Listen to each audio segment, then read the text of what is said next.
From Ado-Ekiti in Ekiti State to Ibadan in Oyo State and Osun State to Peckham in the United Kingdom, the message is the same: justice for Mohbad.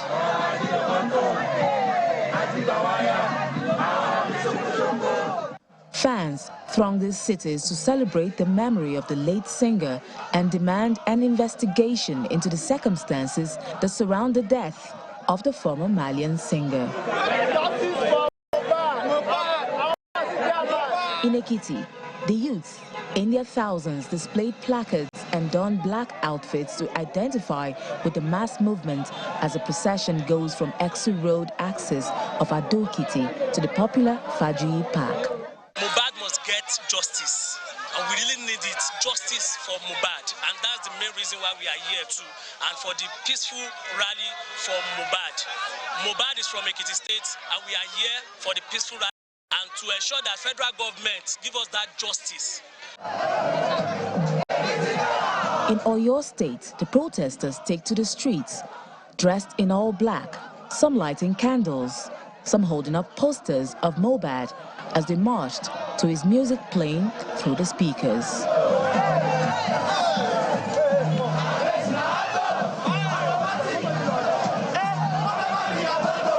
In Osun State, the crowd is massive. The overhead shot shows a countless number of young people marching and singing Mohbad's song loudly, holding candles and catbirds with "Justice for Mohbad" boldly written on them. What we want to say to Nigeria now is that please, especially our parents and the boys like we that are coming up, that if we see any record label, they are promising us some things, that we should not just jump inside the label. That we don't know what we are going to drop inside. Because many people are voicing out now. We are happy that many people are voicing out now. They are talking. They are saying what their eyes have been seeing. And what I want to do is that please, we should please, no matter how the depression, no matter how people that are molesting, we should please and we should try and voice out.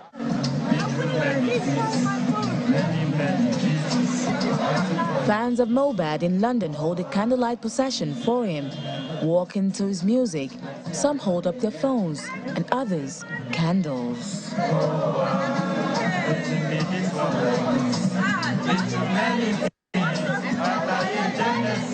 But the most important thing is that they are working. So even as at now, I am receiving a lot of information and reports.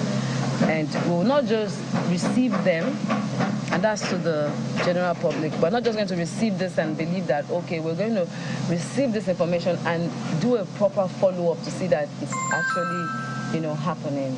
And we're going to help the police by giving them every information that we have that can help Mohbad's case get justice. Justice will definitely be served, because this one is no retreat, no surrender. At the end of the day, we are doing it not just for Mohbad, but we are doing it for all our children and young ones out there. We need to keep the environment safe for them.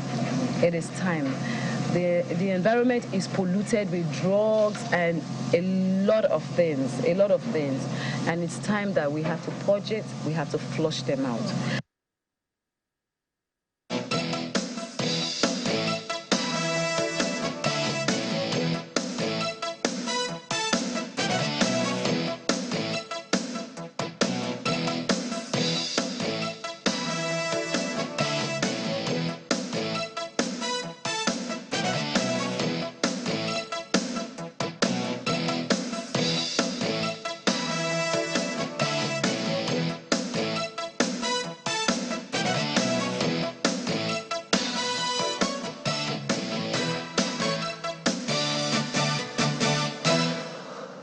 Well, thank you so much for joining us this morning. Well, a good number of people may have just been rocking to the music of Mohbad without even knowing who did the song. Quite a number of people. And as you have seen from that report and in different parts of the country and outside of it, a sizable number of people also know who he is and the kind of songs, the kind of influence that he had in the industry. And now there's a call for justice for Mohbad, who's had to die under what is considered mysterious circumstances.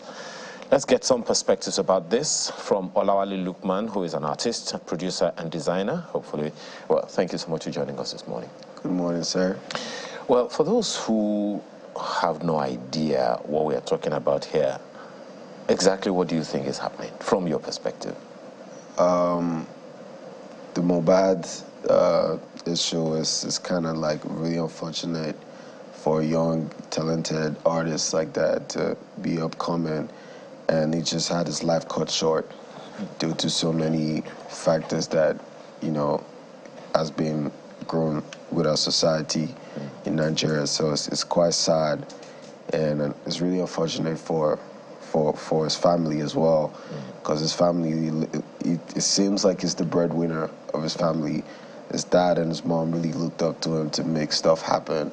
You know, it's really sad. And ahead he also has like a son and his wife. It's really sad. Is this someone you knew personally? No, I never knew him personally. Okay. But you're an artist. Yes, sir. From what you know about the circumstances, what are some of the things that people need to understand, and the reason that there is so much interest all over the world about this case?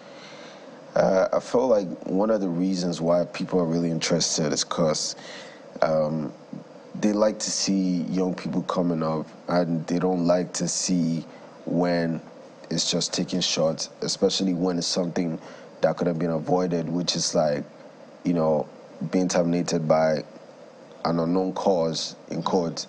And they want to find out. They're very like curious. They want to know that, because I feel like it's something breeding up from every young Nigerian right now. They just want to fight for what is there. So like this also like comes in a certain time, like from 2020 till now. It's like every young Nigerian is trying to be, you know, awoke and trying to like know every single thing that's happening, even down to the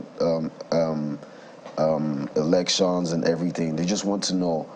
Like, for this case, it's like no one really knows what happened, but I'm sure the government is doing the best they can. Oh, certainly. I mean, from what we hear about from the police and all of that. But the reason I'm asking you as an artist is, so there's all of the story making the rounds about his signing, his label, his you know, former boss, and whatever word you want to use for that and all. What are some of the things that people need to understand? How does an artist get into signing, and what are the blind spots, if you can identify, that the artist is sometimes subjected to without knowing? Now, for me, to be honest, like, if I don't see how the end is going to be from the beginning, I don't even go into it. It means like if I don't know how this contract is going to end, or how I see myself 5-10 years from now from signing this contract, I don't go into it. So people like young talents in Nigeria, they have opportunities. Like when they see these labels, they just like jump on the opportunities and just like, you know, I want to do this, I want to make my family, you know, something, I want to do something for myself. And they don't really go through his contracts. They really don't know the terms. They don't do their background checks and all. So for him, I'm not too sure exactly what the record contract was, but I feel like he, at that moment, didn't really like know exactly, because they had a fallout. It was everywhere. He didn't. I don't think that was what he wished as planned. And there was some stuff on the news saying he didn't get royalties or everything. It's everywhere in the world. It's not even only in Nigeria. It's everywhere. But the only way that you could see through that is make sure from the first step, when the label boss comes to you, you do a background check on the label boss. How legitimate is the process? You know, because they just want to, they just want to blow, right? They want to. The blow is a word used to making it like to rise to fame. So they just want to, you know, they just want to make it happen. Don't worry, we are. They want to blow quick, and it's really not like that, because all that glitters is not gold. You know, they can promise you a lot, and they just do like half of it, or even like little.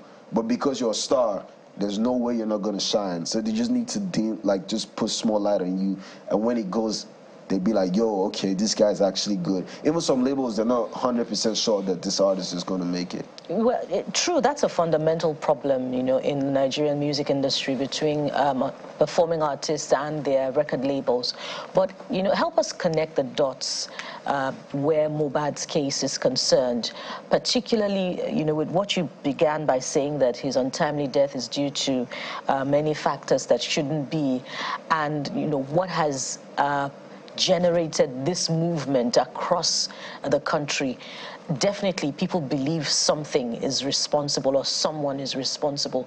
What's your own conviction, personal conviction, about the circumstances surrounding Mohbad's curious death? I mean, there's so many rumors around. Like, there's some, like, if you're really on the internet, you see that there's this, there's that, this. You really can't pinpoint a finger and say this is what it is.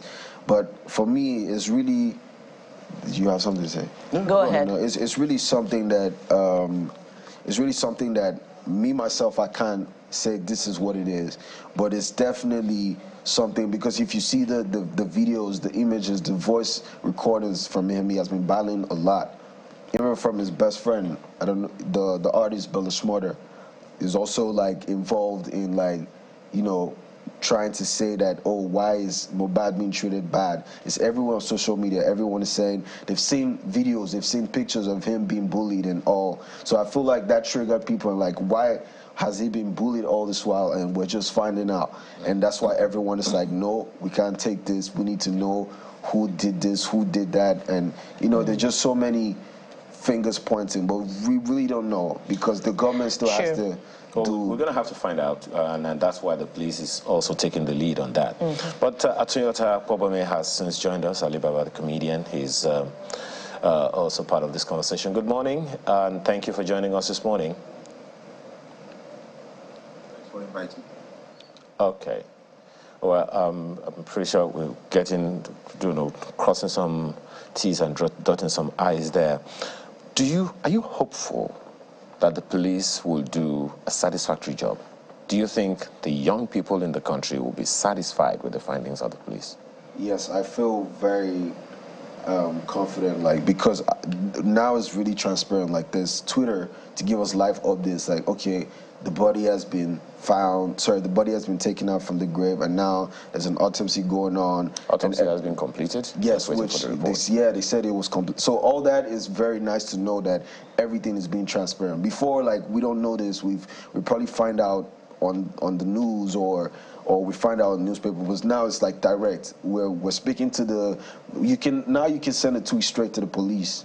There's so many police accounts. You can send a tweet and he responds. So now it's more like, you know, communication is both ways. You just don't want to be passing on in this. So as a human being, when you're receiving replies and communication back, I feel like you get satisfied to a point. So people, after this, like, when the police gets to the point where we know this is what happens, I feel like people should be satisfied. Yeah. Back to the conversation, you know, about the pressures young people face, particularly artists. You know, I attended a conference, you know, just some months back. It was on boy child, and I had an interaction with the young teenage boys there, and some of the performing artists amongst them said, you know, it's the strong belief out there that if you are not a part of a cult, you cannot blow using your language. Is that true, and is that one of the, you know, part of the pressures that young people face, particularly performing artists in the Nigerian music industry? I find that very false, because I feel like what the cult and codes guarantees you is like power and access. You feel me? But it's not going to change your talent, you know. And whether you're joining a cult or not, it doesn't mean there's going to be financial responsibility from the cult. The cult is probably just going to give you the connections. But the problem is there. That's the problem, because it's there. Because it's a big problem, because it's a mentality that you have to join. It's almost like the same strategy they even invoke people, even in gangs and outside the world, like outside Nigeria. They always try to say, oh, you have to join this gang because this is that, but that doesn't make any sense to me. Okay. Oh, well, as I said, Mr. Kwabome has since joined us. Good morning, and thank you for joining us. Help us understand, first of all, what blind spots could we be missing in these conversations going on around Mohbad? First thing for me is that people are beginning to look at the consequences without looking at the causes. The causes of things like this is society in the first place. We have to begin to look at our society again. From the time when we start growing up, you have people ingrain peer pressure on us. Even our parents do it. Our parents tell you, oh, look at what your friends are doing. Look at what your friends are doing. Your friend is having A+. How come you don't have A+? Your friend is having 5 credits. How come you had 3 credits? And so gradually people then begin to compare themselves to others. And what then happens is that the yardsticks that you give to your children then begin to differ from the real things that they do. So what you need to do is begin to look at what kind of moral yardsticks and training have been given to children. What are these children taught to do? You make children have aspirations that are bigger than them. You make children see the things that are going on all around them. They see people who have sudden wealth. They see people who are living the kind of life that they can't live, and nobody is checking them, and there's no question. And they begin to want to live like that. What is peer pressure? Peer pressure is wanting somebody to do something for themselves by pressuring them to do it. Now, it can go 2 ways. It can be positive and it can be negative. If you are pressuring someone to do better, it's okay. But if you are pressuring someone to do something bad, then that's the problem. And this happens everywhere. We're not just talking about these Mohbad kids. But the thing is that it's happening everywhere. A young person who decides that she wants to begin to wear fake eyelashes must have been pressured by some other people.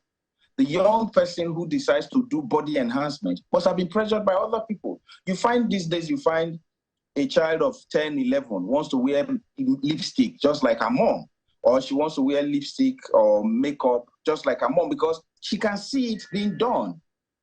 And then it's the same thing with the young people who then bleach themselves. They bleach their skins because they have seen that the people who bleach their skins are treated better or have more friends. It's interesting, Ali, that, you know, in all of these, while, you know, a host of people will actually agree with, you know, so many things that you're saying about peer pressure and all of that. I even have a theory that even the parents themselves are peer pressured. But can we look beyond that and look at the industry? You have been in the industry, you've seen it all. The movie sector, the comedy sector, the music sector. Even if you are not a practitioner in any of them, you know what goes on. So I'm asking concerning the blind spots that aspiring entertainers could be subjected to without knowing it. Olawale here talking to us has said that as far as he is concerned, if he doesn't get the details, he's not even going to sign. But I don't think that is the same thing for everyone who wants to, as he said, blow. Okay, so the thing is that the blind spots are there. They know what the blind spots are, but they think they can manage it. So what happens with a lot of young artists is that they think these blind spots, that they can manage it. For instance, you're signing a record deal and the person says, you give us 2 records in 3 years. You give us 2 records in 3 years. But you see, the record company as well, or the record label, will go to an extent to provide all of the things that you need for you to achieve that. But in that space, you still have other challenges. Challenges of women, challenges of money, challenges of drugs, challenges of image, challenges of fashion and keeping up with the Joneses, financial challenges, and all of these are in your face and they are out there. So the record label may sign you, but the record label will not give you discipline. The record label will sign you, but they will not give you discipline. Your personal convictions are the things that will pull you through any of those things. So the blind spots might be there, but if you run into them and like a pothole, you will see them coming.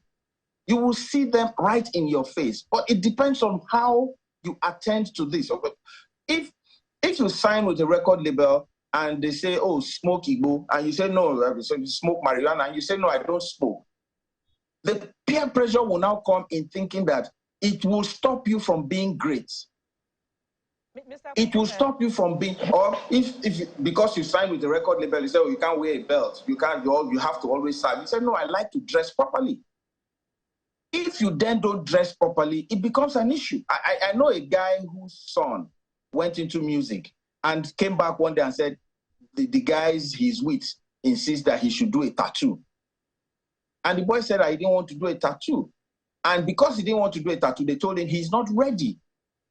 So when a label or a platform that you want to belong to tell you you are not ready because there are certain things that you don't do, either you don't drink, you don't smoke, or you don't womanize or hang out with them when they go to those clubs and begin to mix all kind of and all those things that Olamide sang about, you then become pressured. These are the things that we're talking about. Those are the blind spots. The only thing that can take you through all of this is discipline. Mr. Akpowome, I'm going to ask you a direct question now, because in expounding on the blind spots, you've touched on a lot of things, Igbo, women, drugs, and all of that. So is this generic, or is just a Malian culture? No. The Malian culture is not even as deep. Just that the Malian culture was slightly negative. First of all, it is that you don't have respect for constituted authority. You don't have respect for norms. You know, there are other people who feel like, oh, if you have to smoke for you to be talented.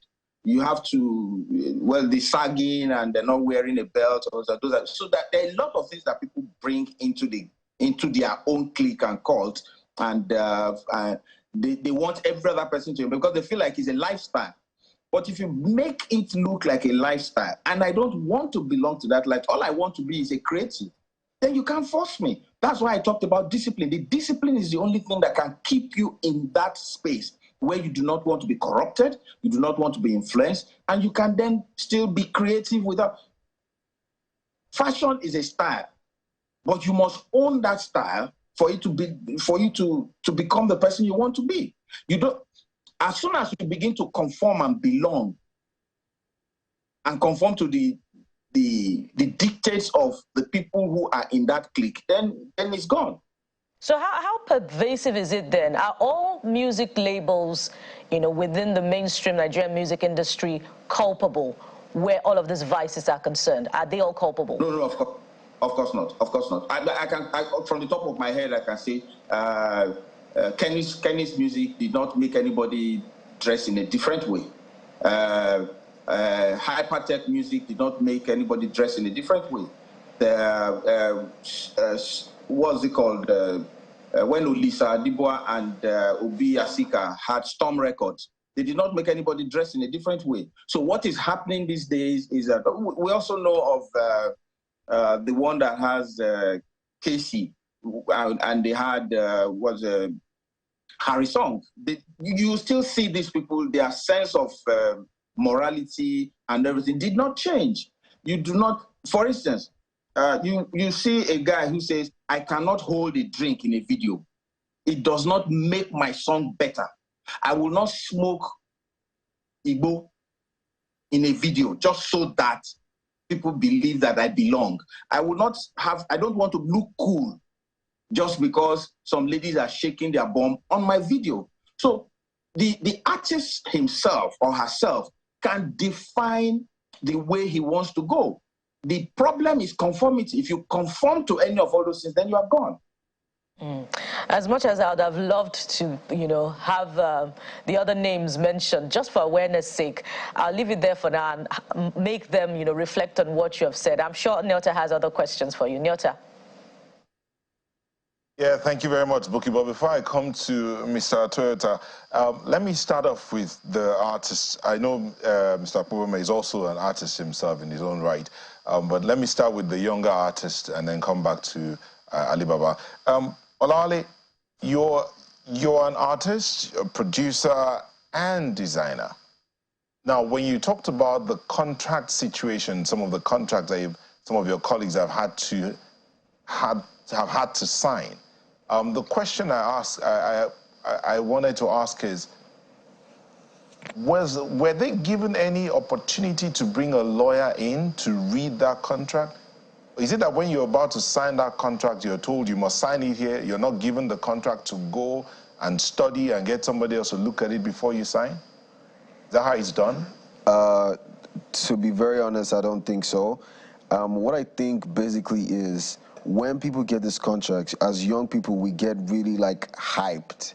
And it's like we don't even think about what exactly we're trying to do with this contract. They just want to sign it. They just want to, they see the big numbers because contracts, they know how to, the labels know how to structure a contract that they just put the big numbers and they just make sure you see, oh, you're getting $100,000 advance and this, but they don't know that the $100,000 advance is a loan. It's basically a loan. You have to pay it by sweat or anything. You have to pay that loan. You know, that's why so many of these artists get trapped in record labels and they can't do nothing about it. And some people don't even get signed with contracts. Some people get signed by initiation, by like, yo, we're cult members now. This is what it is. You have to. So some people don't even have the luxury of getting a contract. They already have agreements that already feels like, oh, you're a family member or now you're a label member. Some people don't even sign contracts.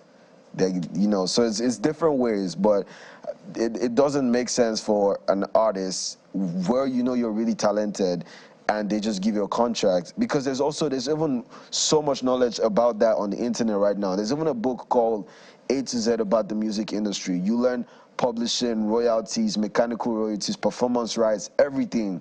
You know, even if you can't read that, there are people that right now you can watch and you can like seek advice from, because now that the talents is being exported worldwide, like we have Grammy Award winning artists, we have platinum selling, we have an artist that's doing 1 billion streams worldwide. The industry is getting more exposed and you have to be more exposed to make it here. It's not back then, because then even if you go through the old route, you're not gonna make it. You're not gonna be happy with yourself as an artist because you're not gonna blow. So you want to blow. Mr. Popome mentioned some things earlier about the pressure that comes, but there was something he mentioned. What about your personal values? What gives you the impetus to say, I won't do this for all the money in the world? You, for instance, what personal values do you have in this business to say, I won't do this or I won't do that, I won't step there? I mean, to be very honest, people have different upbringings, and which plays a very big role in, because I see, regardless of how successful you are, if you're not successful in your personal life, which is your family and everything, you're not successful, because you're going to go back home and cry because you don't have a successful home, no matter how many people you're performing to. But for me, the way that I grew up, because I'm a Muslim, and I grew up from a home where my mom and my dad is always like on my, you know, you have to make sure like you do this, do that. Like I'm brought up in a way, but some people don't have the luxury of that. But I feel like regardless of how you're being brought up, I know some people have traumas, they have PTSD, but as a human being, you can tell right from wrong, because if not, you'll probably be in jail right now. You know that there are rules, you know this is right from wrong, but you can always change yourself. I feel like as human beings, regardless of what we have faced, what we have been through, we can always become better people.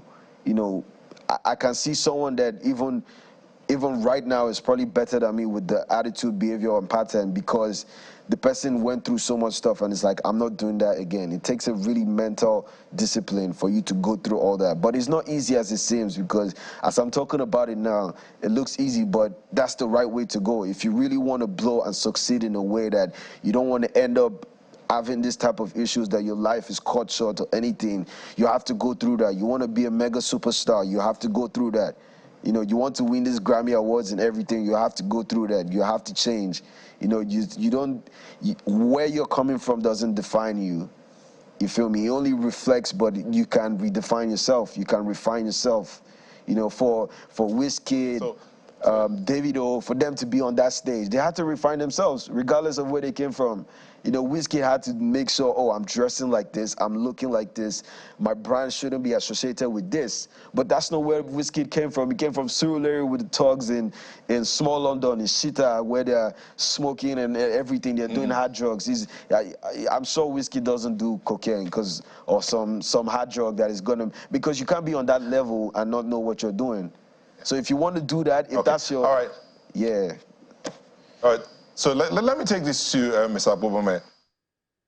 Mr. Akpobome, you pointed out a couple of things, and I think I would like us to start off from that angle. One of the things you point out is, yes, values, but you also hit on parenting.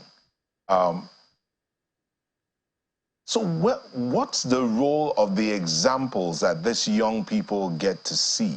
What role does that play in their expressing the giftings that they have? Okay, so what happens most times is that the aspirations don't meet the reality. So your aspirations are that you want to blow. But the thing is that your aspirations are driven by what you see. What are the parents showing to you? What is the society showing to you?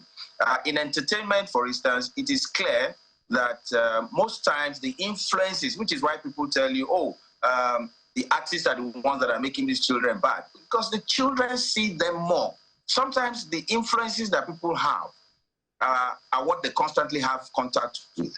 So if they have less contact with parents, or if the parents are doing things that are, for instance, I went to one party one time, and on the table that we were sitting, everybody was going to spray, and this man was sitting down, and somebody said, go and spray. Now you have more money than us, go and spray. And the man said, I won't spray. I can give money to this. And then he wrote a check, put it in an envelope, and called one of the girls to go give to the musician that was playing.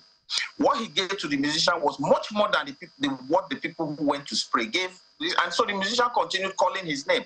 But they were telling him, oh, he's calling your name, go up and dance, go up and dance. And the man said, no. His son was watching him. That is a lesson. The son saw him and saw that he did not go up to dance in spite of all the calls. So that is what should happen. Parental, I mentioned that parental guidance is very important. School as well should make people conform. That we hear of students who now bring cars to school. They've joined all kinds of fraudulent gangs, and so they do online fraud. They use cards, swipe cards, cheat, and defraud people online. These are people that then come to school. Even the parents do not ask, where did you get this kind of money from? When did that happen? When did we lose that value system of saying, even the society, where did you get this from? How did you get this? What are you doing to be able to afford this? And then when the schools, you said something about the schools, when the schools even begin to enforce some of these values, society again comes out to say, no, these are not good schools. They are mean schools. Oh yes, exactly. I don't know if you recall, there was a girl in Queen's College who came to school with eyelashes and hair done and all of that. And the security, who is the first point of correction, told the girl, you can't go to school like this. You can't enter this school like this, and sent the girl back. The mother came to school and fought with the security. When some of us said, oh no, the security was right, there were people who were telling us that we should let the girl be. We cannot define what the girl wants to do. The same people are now saying, oh, some things that the Malians did are wrong.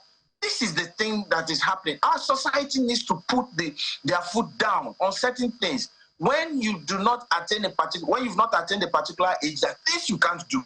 There are things you can't do. It should be clear. When you are in school, you cannot dress like this.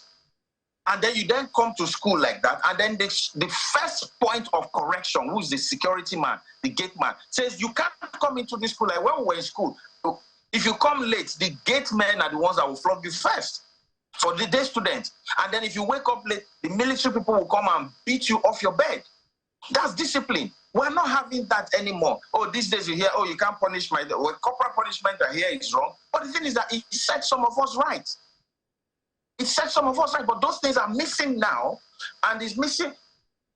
If you go to Covenant University, the kind of moral value and instructions they get is different from any other school where anybody can do anything they want to do.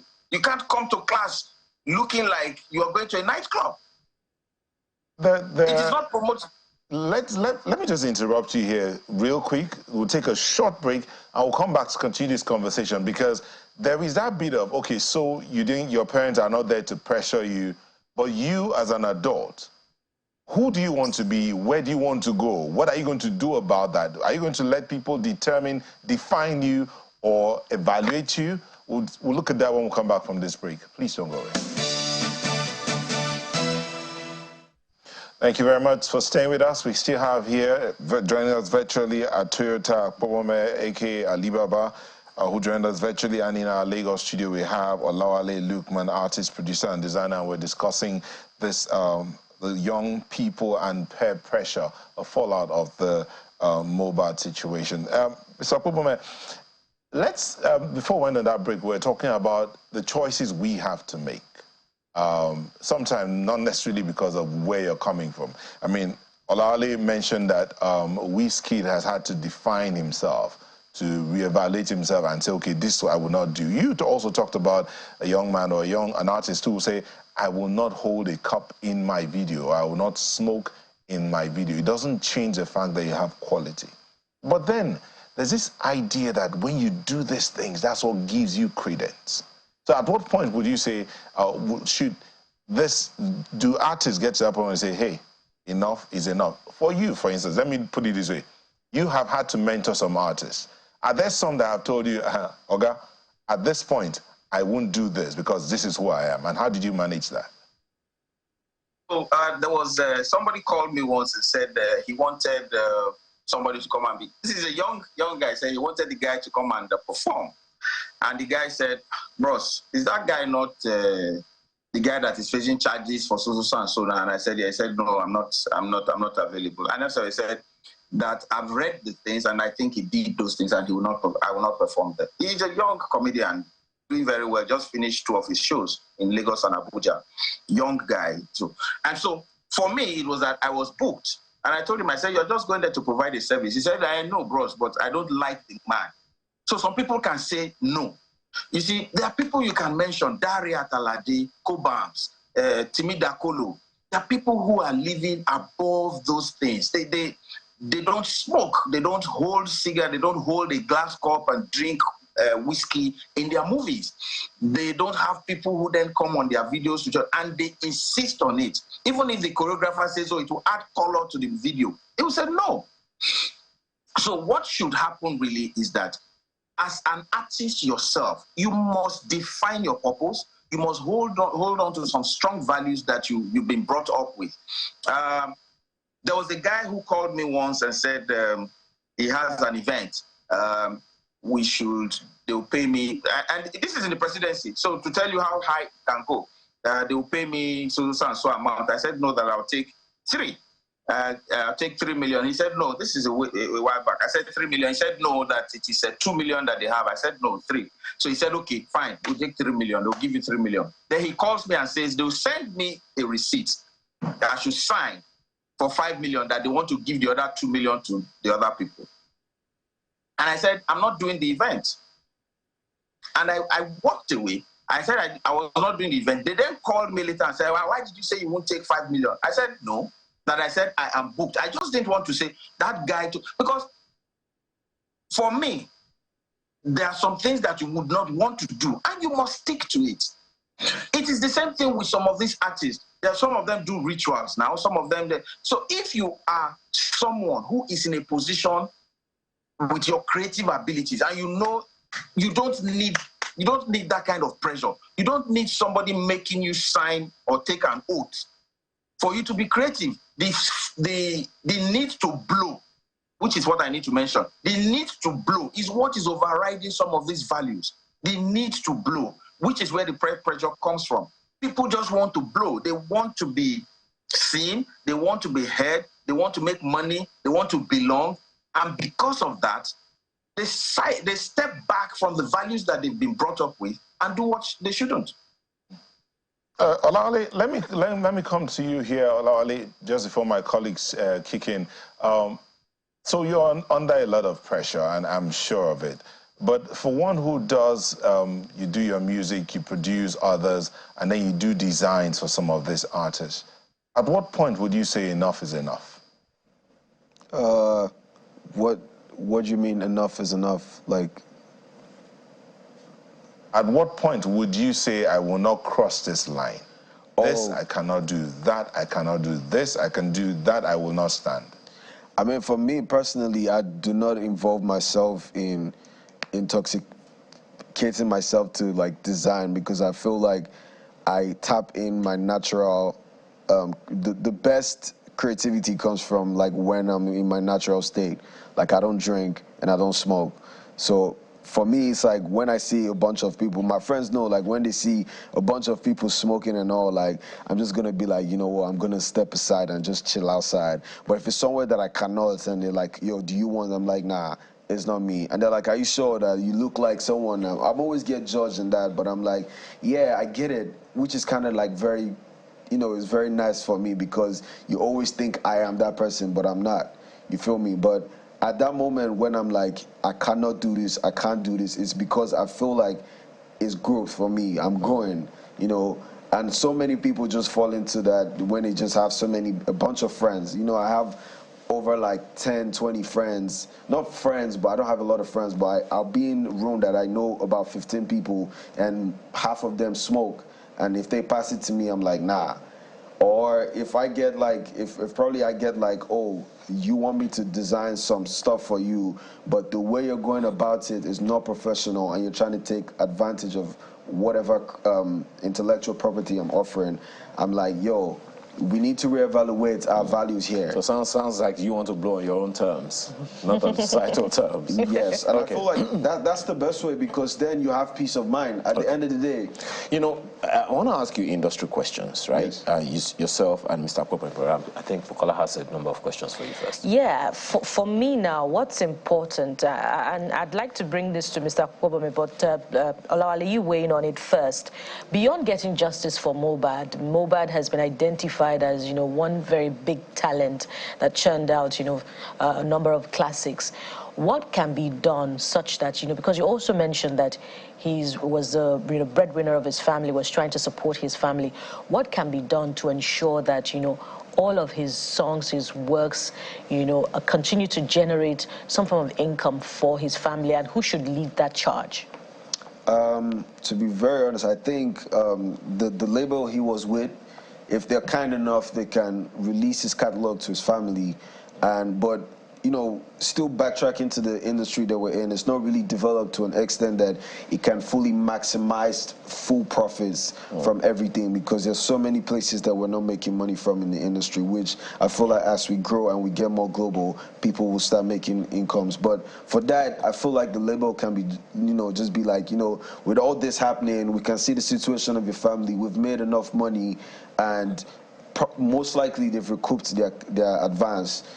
I feel like they can just, you know, give him, because I don't know if you see this thing in America where they say they've given back the masters. 50 Cent gets back his masters. So if they can give Mohbad his masters, that will do a lot, because then his music now is topping the charts. If you go check Apple Music, it's top 10, everything.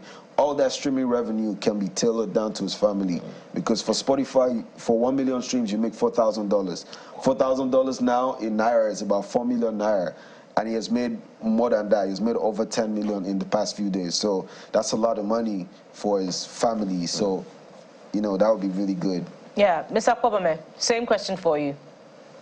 Okay, so when you know, there is a lot they can do to monetize his estate, his creative estate, from T-shirts that are made, his name, you know, and then there could be collabos, Davido, Whiskey, and also can weigh in on some of his songs and give you some new bites. Some people can pay to use some of his beats and remix those beats and create more songs. But before I then go on, I need to just quickly not backtrack to the issue of artists living in spite of living above all this peer pressure. There was a guy who, of blessed memory, Sound Sultan. Sound Sultan will stay with a lot of artists who smoke, who drink, and do all kinds of things. Sound Sultan will still get up at a particular time and say, I'm going to pray.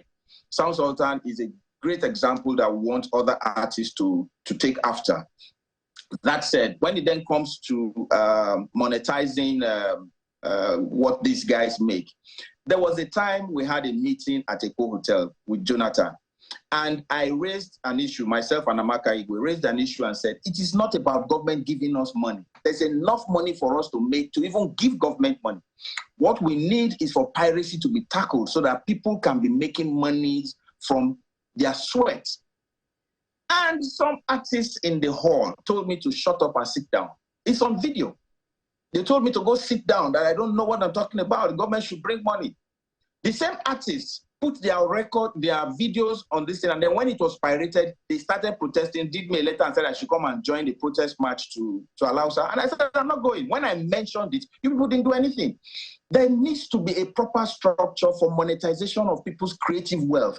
And then our piracy laws need to be readjusted and reamended and brought into this century. Somebody cannot pirate somebody's song, steal somebody's song, and he's paying 12,000 naira when he's found guilty. These are the things that need to be done. And then contractual agreements need to be respected by record labels. Because if, like the young man mentioned, if these record labels honor those agreements, most of these artists will live big, they will live well. But they don't respect all those agreements. And then when you are going into a contract, get a lawyer to look into it.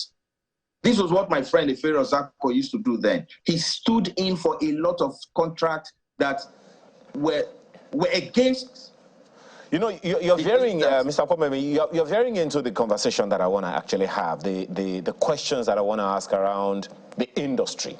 Okay, what is it that is missing? How do we structure this industry? Get on Facebook, you'll see Paul Play continuously talking about the challenges of the industry. A conversation yesterday with KSB also talking about the need to structure the industry. And down through so many decades, you are very well aware, we once had a music industry, and now it seems that we do not anymore. Where did we lose it? And what needs to be brought back? I remember, of course, you would remember the days of Premier Music, the Sony Musics of this world, the Decas of this world, and all of those things. Tabansi, they had, sir, beg your pardon? Tabansi and EMI. Tabansi, EMI, and the rest of them. So, what is it that we missed, we lost, that needs to be brought back? Because I feel that if we had those, the kind of issues we are having with Mohbad now, talking about this now, we wouldn't be having it. So what did we miss? And what do we need to get it back? Okay, so where we missed it is when we stopped being able to curate records, curate songs played, curate songs sold, and then the physical record labels and the recording companies disappeared from Nigeria. That is where we started losing it. Because when the record labels were here, they interfaced with the people in the market. But now the artists themselves are interfacing with people in the market. What we need is for the record labels to begin to set up record companies, not record labels, not the labels, the record company that has A&R,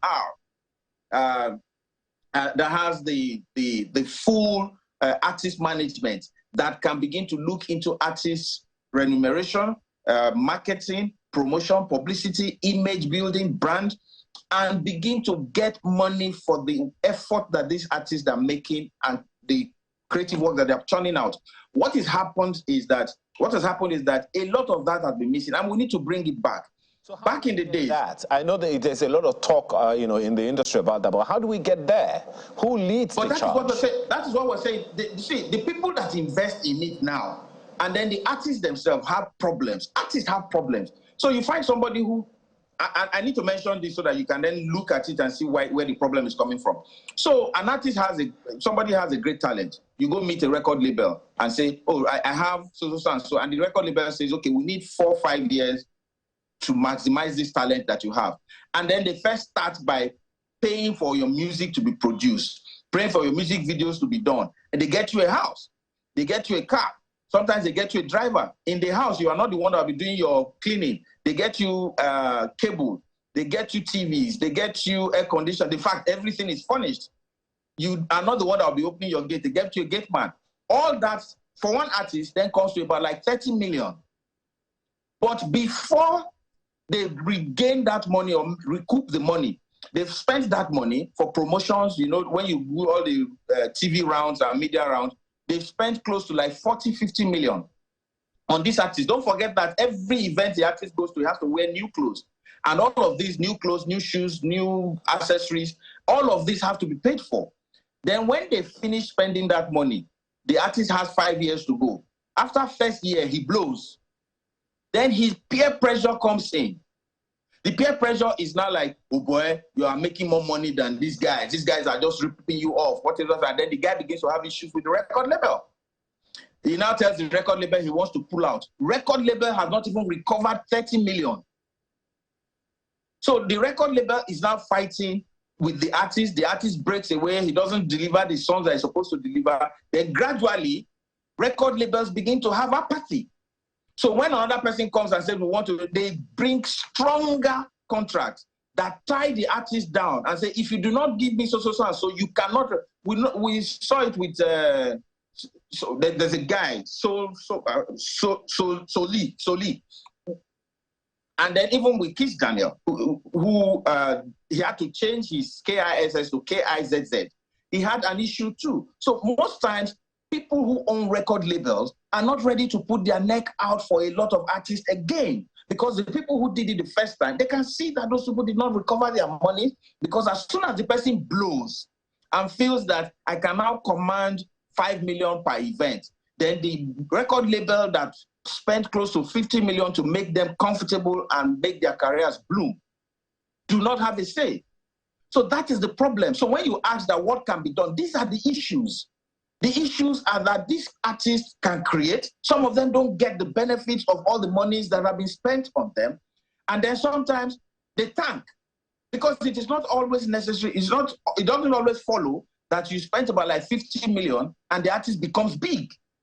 So if the artist does not become big in the first album, the second and the third may then help you recover your money. But if it gets big, you then have another problem, because as soon as he has blown, his pressure, the pressure he will get from his friends and hangers on will be like, man, pull out from this thing, let's run this in ourselves. We can't be making 5 million, 10 million per show, and the record label is taking 3 million out of it. What nonsense.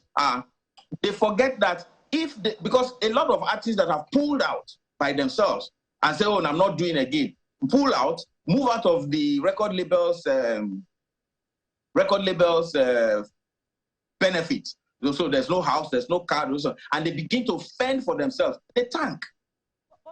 So those are the problems in the industry. That problem has not been stopped. And government has not even done well. You can set up.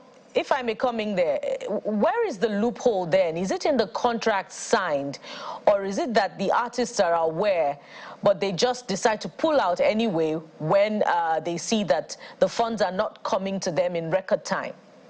I wonder if you understand my question.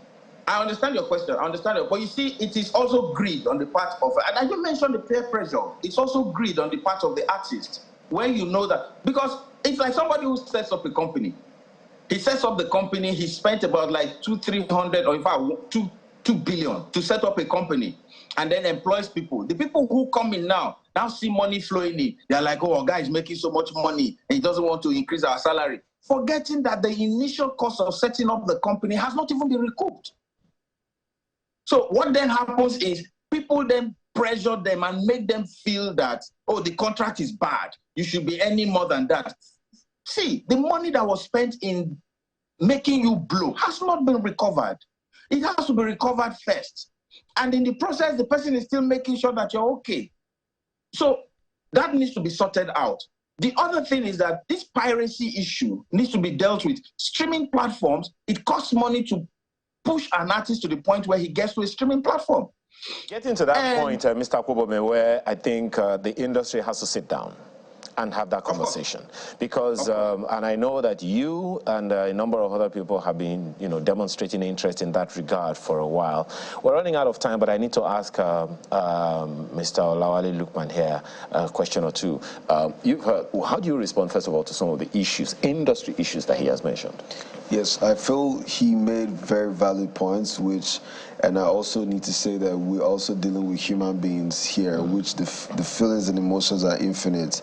The labels as well are also greedy. The labels have shady. Even after the contract says, after every show, I'm getting the label is going to keep 3 million, you get 7 million out of 10 million. The labels, or even the people that the label employ, like your manager can be the one messing your career up, right?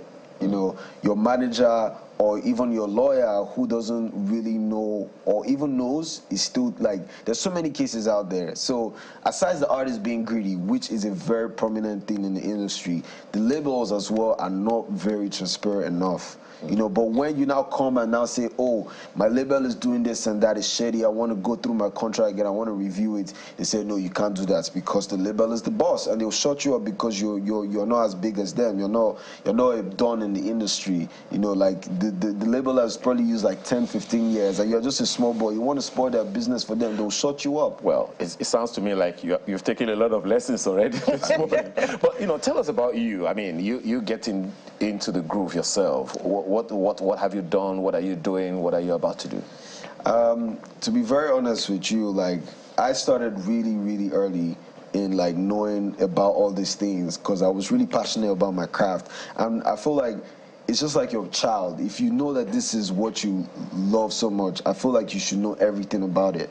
So me coming in, like having this talents, being able to design fashion, graphics, produce music, and also like record music and everything, I had to learn from start. So I started Thirsty, which is like my company, and I own it with partners. But I started a company like next year will be 10 years. It'll be a decade where we started it. So it's like a creative collective, because I found that, you know, the best way to actualize your dreams and visualize it is to be, you know, to have collaborations. So I made like, oh, my friend is a producer, which I also learned more production from him. I have a friend who's a designer.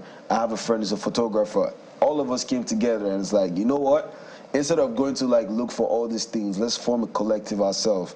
Let's make it happen by ourselves. So we are pushing everything. So I don't need to outsource this. I don't need to outsource that. Like I have 2 music studios by myself that even my artist friends just come and record sometimes. I have like very industry standard equipment. I also have like it's called a lab. It's like a workshop where we make like custom pieces for like artists. Like every artist, Whiskey, Davido, Burna Boy, every artist has bought some shares. When I mean shares, they've bought like very staple pieces. So from there, you know, generate revenue, reinvest back in the company, able to fund the music as well, because the thing is, you might not be able to get this funding from people because people always say, oh, I'm looking for an investor, I'm looking for an investor. It's nice, people have different ways, but me, I'm my own investor. You feel me? I made sure I invested in my friends who are my partners as well, so that now we're not just talking about money, we're talking about value. Okay. You know? So what's your stage name? You have Straffiti. Your pardon? Straffiti, like graffiti, but S, like STRAFFITTI. And you've been in the industry, you've been in music itself for how long? I really started like putting out music myself around 2015. Whoa. But yes, but I've been with artists, like I produce music as well. Okay. So like, yeah, actively for me as an artist, 2017. Okay. Yeah. So, but for production, for how long? I've been producing since I was in GS3. Whoa. Yeah. So I kidnapped my mom's laptop at HP, and I put like Fruity Loops. That's what they used to make beats. So I just make beats at the back of my room, and every time someone comes in my room, I just close it and like, so that they don't like take the laptop from me. They didn't discover early. I was very smooth with it. Like they didn't. It was like immediately they discovered. Like. So tell us about the music component of your career. Besides, you know, composition of songs, do you play musical instruments, and how does that complement your career? I do not play any musical instruments, like physically, but like because of the way like the softwares are, you can actually play this on your laptop. So I could play I could make beats. Like if you give me a laptop right now, I'll make a beat for everyone. So you play the keyboard of the laptop? Yes. Yeah, basically. That's the instrument you play? Yes. And you also play the microphone? Because I tell myself that I play the microphone. Yes. It's an instrument. It's a vocal. Like some. Tell them. Some producers sample your vocals, and you get royalties off that. Okay. If you can sing, they take your vocals and they make it like an instrument. Then whenever streaming is coming, you're making money. You're getting a check every month. Ayo, you should consider singing as well. Well, let let me ask my manager, Ali, what do you make of the aspirations of these young men, and what would be your counsel to a good number of them who are looking to blow but need to manage their expectations? Okay, so what a lot of these artists do is that just have a mind map. Have a mind map, and that stage where you're going, what the challenges will be, how you will surmount them. But having a great manager is important. Having a great manager is important. And I need to mention managers that have their hair screwed on, like if you're Morigbe, like Sunday Are, Edi Lawani used to manage some people as well. So the Burna Boy's mom. These are people who you need to. Any artist that wants a manager should say, I want somebody that is like that. Somebody that looks after your goals, looks after your career, looks after your creativity, and begins to push you towards aiming to achieve them. An artist that, most times, most of the artist managers are just messengers. So they can't question what the artist is doing. The artist... I've met someone one time when somebody said something to an artist and the artist wanted to respond. The artist manager said, don't do it. There are pressmen here. Let's finish everything. We'll talk about this later. And he listened. So you have to also have a listening artist, to have a manager who can say something that will help their careers. It's also important for a lot of these artists to find mentors who can talk to them, assist them. My office is open to a lot of these artists. They come in every now and then, but after they blow, we don't see them anymore. But it's important for them to always get the grains before they plant them, get the grains and make sure that the seedlings are properly checked. So when the person has the idea and has how he wants to push the idea out, you talk to them and let them know that, see, these are the pitfalls. This is what can happen to you if you don't grow properly. Some artists have come to me and I said, this music that you're trying to push out, which is the target market? Who is going to manage you? Who are you looking? You're looking for a record label. What are you looking for in a record label?